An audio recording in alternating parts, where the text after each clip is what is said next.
Range table means it is a reference table in SPIFF. If we want to find any value which is false between some particular range. So such scenario we can use range table. For example, so let's see how we can create a range table here.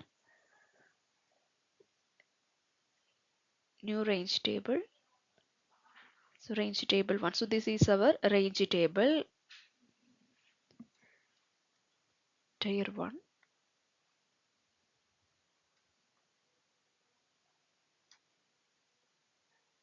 Percentage. Return if value between, if our input value falls between 0 to 10 percentage, then return value will be 5 percentage. Similarly, tier 2.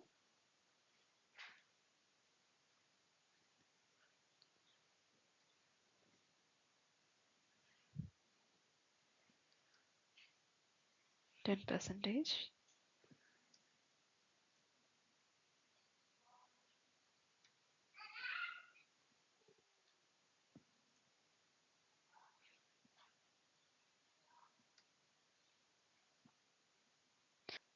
So this is our range table.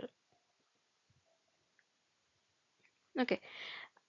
Here, if my input value is between 10 to 20 percentage, I need to get 10 percentage return value.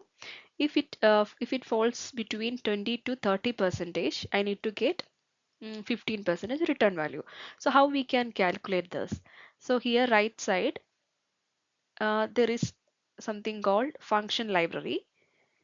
So we get all the functions, so many functions here. We can use these functions for different purpose. Array function, commission, currency, so many functions. So here there is another function called a range lookup. So this function is using for getting value from range table. So there are 4 arguments. Lookup value means the input value which we comparing against the range table. Table name is the name of the table, then tie break below and return value. This we will discuss. And these 2 arguments are optional actually. So now uh, go to worksheet.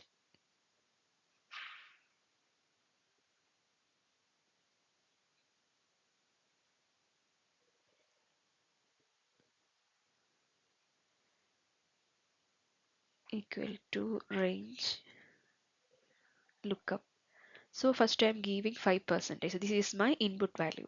I need to get the return value where this 5% is false. In which tier? Table name is range table 1. So I'm not giving third and fourth parameter since it is optional. Let's see how it will be. So now it is returning 0.05.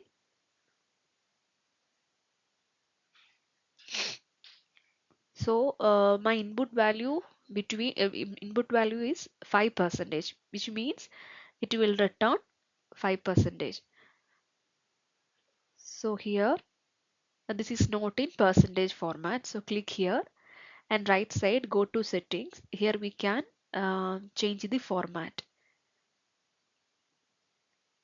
Format is percentage. So now I got 5%.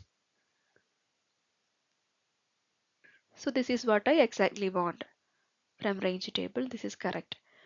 So now I gave 5% as the input value.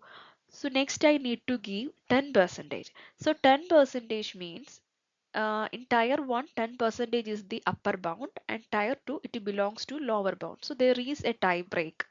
So which return value will take either 5% or 10%. So in such situations we need to give the third parameter called a tie break. Um, just a minute. Yeah. So tie break values are either true or false. If we are not giving any values, it will take true. True is the default value and it will return the lower bound. If we are giving false, it will return the upper bound. So let's see. I will show that.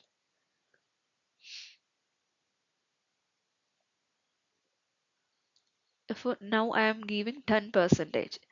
So we can check whether it will return 5% or 10%.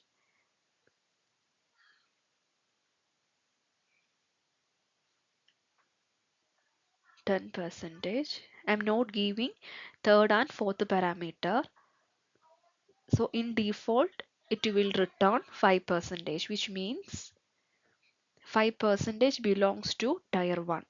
So if we are not giving third parameters, in case of a tie break situation, it will take lower tier value. So lower tier value means tie break value is true. If tie break value is false, it will take upper bound. Not upper bound, upper tier value.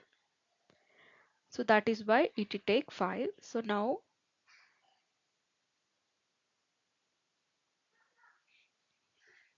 we can give third and fourth parameters.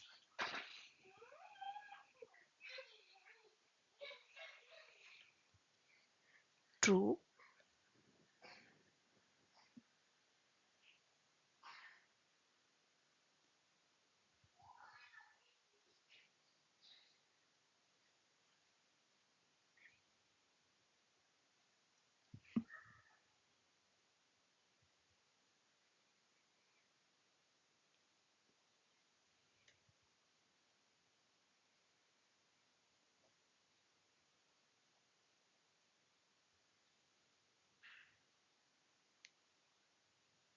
Five percentage,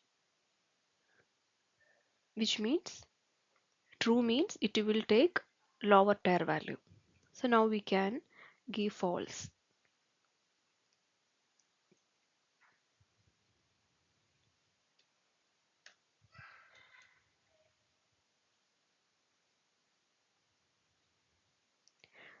So now it return upper tier value. So in tiebreak situation, if we are not giving third parameters, it will consider it as true and it will take a lower tier value. And if we are giving false, it will take upper tier value. That is why now it return 10%. So this is called range table.